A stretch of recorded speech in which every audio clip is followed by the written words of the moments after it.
Merci Davidson Bennett. On revient en plateau avec notre invité. Lui aussi ancien militaire, il a servi la France pendant 30 ans et va être décoré bientôt pour son engagement. Le maire de Maupiti, Winningson Raufawore. Bonsoir. Bonsoir Athéna et tous nos concitoyens qui nous regardent ce soir. Bonsoir à eux également. Aujourd'hui, c'est une date chargée d'histoire, un moment de devoir de mémoire. On a entendu l'ancien combattant tout à l'heure, le Tavana l'a rappelé encore. Pourquoi est-ce si important de transmettre cette mémoire?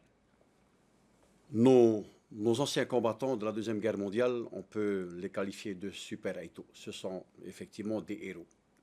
Grâce à eux, la France est ce qu'elle est aujourd'hui. Ne l'oublions jamais. Nous devons nous incliner devant leur mémoire. C'est le cas aujourd'hui. J'ai eu de la chance de participer à cette cérémonie ce matin, le 8 mai, sur le boulevard Pouana-Opoa. C'est tout à fait très émouvant parce que j'ai qu'une seule pensée, c'est les anciens qui nous ont quittés et la génération d'aujourd'hui qui continue à servir l'institution militaire. Il faut les encourager également parce que nous ne savons pas ce que le monde sera demain. Il y a tellement de conflits qui se déroulent un petit peu partout dans le monde. Ça pourrait être prématurément dangereux pour la suite. On parle des générations passées, celle d'aujourd'hui. Comment au quotidien faire vivre cette mémoire finalement? Ben, comme je viens de l'évoquer, il ne faut jamais oublier le 8 mai, le 14 juillet et surtout le 11 novembre. Le 11 novembre, c'est les anciens combattants de la Première Guerre mondiale. Et la Polynésie française a été un des serviteurs fidèles à la France pendant tous ces conflits. Et donc, on doit s'incliner devant leur mémoire et ne jamais les oublier.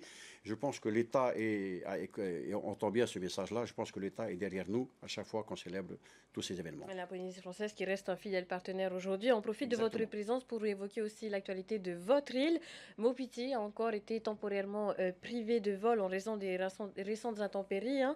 Vous insistez depuis longtemps auprès du pays pour une extension de la piste d'atterrissage. Quelles sont les difficultés posées par cette piste aujourd'hui?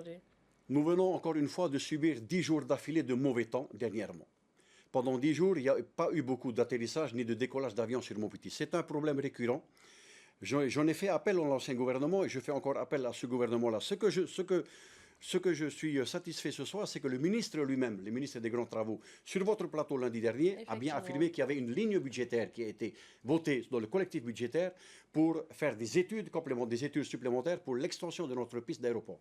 Je crois qu'on en a assez parlé, il faut passer à l'action maintenant. Nous en avons besoin, la population est pénalisée, les touristes sont pénalisés, les pensions de famille sont pénalisées. Je crois qu'il est grand temps de trouver une solution pour que Maupiti puisse enfin faire atterrir l'ATR 42 en tout temps et charger au maximum. Et il est aussi question d'un autre projet, une nouvelle piste sur un autre moto. Êtes-vous opposé à ce projet? Oui, tout à fait. Donc, on m'a effectivement proposé une nouvelle piste sur un autre moto. Non, je suis complètement pas d'accord avec cette solution-là. Parce qu'on va encore exproprier les gens de leurs terres. Ça, c'est pas bon. Déjà que Maupiti, ça représente que 13 km² de terre ferme. Et si en plus on construit un autre aéroport sur Maupiti, ça pénalise tout le monde. On va devoir exproprier encore les propriétaires. Je ne suis absolument pas pour ça. Au volet fiscal, en mars, le ministre de l'économie a annoncé sur TNTV son projet d'instaurer une TVA unique de 1% pour les biens et services au lieu des 16, 5, 13 ou 16% actuels, en échange d'un encadrement des marges. Mais les Raromatei ne sont pas concernés, seuls les archipels autres que ceux de la société. Ça vous a fait tiquer, hein, parce que selon vous, Maupiti doit également être inclus dans le projet. C'est la mauvaise nouvelle que je viens d'apprendre, c'est que les îles de la société ne sont pas concernées par cette baisse de la taxe unique à 1%. Les autres archipels, je les comprends.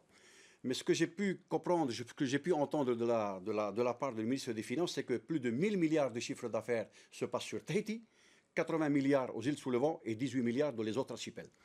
Mais dans les 80 milliards des îles sous le vent, nous n'avons que 8 petits commerces sur Maupiti. On ne peut pas comparer Maupiti à Bora, Huahinir et Atea et Taha.